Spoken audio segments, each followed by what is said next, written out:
নমস্কার বন্ধুরা আজকে আমি একটা ডিসি ভোল্টেজের স্ট্রিপের কাজ করছি।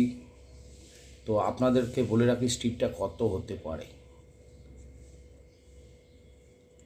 80, এটা 40 না, 80 টু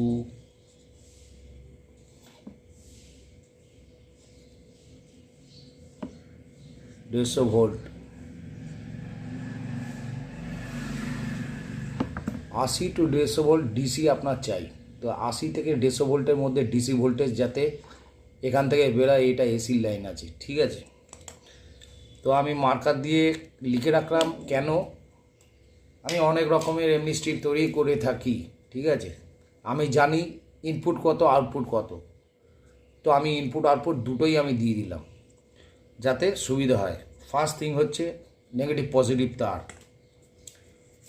একটা জিনিস কী করবেন বন্ধুরা, এই দেখুন স্ট্রিপের মার্কার দিয়ে আমি করে দিয়েছি নিচের দিকে প্লাস মাইনাস, কেন? আমার সুবিধার জন্য। তো আমি কি করব, এখানে আগে লাইনটাকে জুড়ে নেব।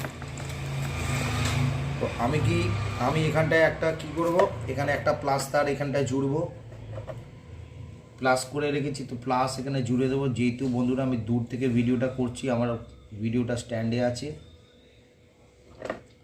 আপনাদের দেখতে অসুবিধা হবে, তবুও আমি নিচের দিকে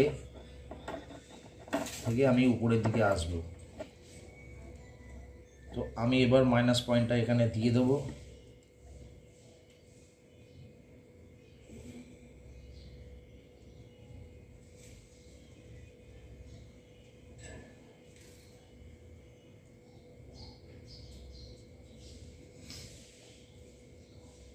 এবার বন্ধুরা আমি মাইনাস পয়েন্টটা এখানে আটকে দিয়েছি। কী হলো, মাইনাস পয়েন্ট এখানে দেওয়ার পর আমি হালকা করে এই স্ট্রিপটাকে সোজা করে দেবো যাতে আপনারা দেখতে পান। এবার বন্ধুরা এই হচ্ছে লাইন, আমি লাইনটা এখান থেকে অফ করছি। এবার আমি স্ট্রিপের লাইনটাকে আমি এখানে দেবো। তো বেশ লং একদম রাস্তাটা নিয়ে নিয়েছে। আমি এবার স্ট্রিপের লাইন দিচ্ছি। এই দেখুন বন্ধুরা, স্ট্রিপের লাইন দিয়ে দিলাম। এই লাইনটা আপনারা আশা করি দেখতে পাচ্ছেন। আমি আপনাদের দেখাচ্ছি, দেখুন লম্বা স্ট্রিপ আছে, তার জন্য একটু দূর থেকে দেখাচ্ছি। এখানে শোল্ডারটা জ্বলছে, যেহেতু এটা ফ্লাশ দেওয়া আছে তার জন্য এটা ব্লিঙ্কিং করছে। এটা ব্লিঙ্কিং করছে না, ফ্লাশটা অফ করলে বোঝা যাবে যে এটা ব্লিঙ্কিং নেই। তো দেখুন আমি ডিসি ভোল্টেজ আমি লিখে দিয়েছি এমনি করে। এই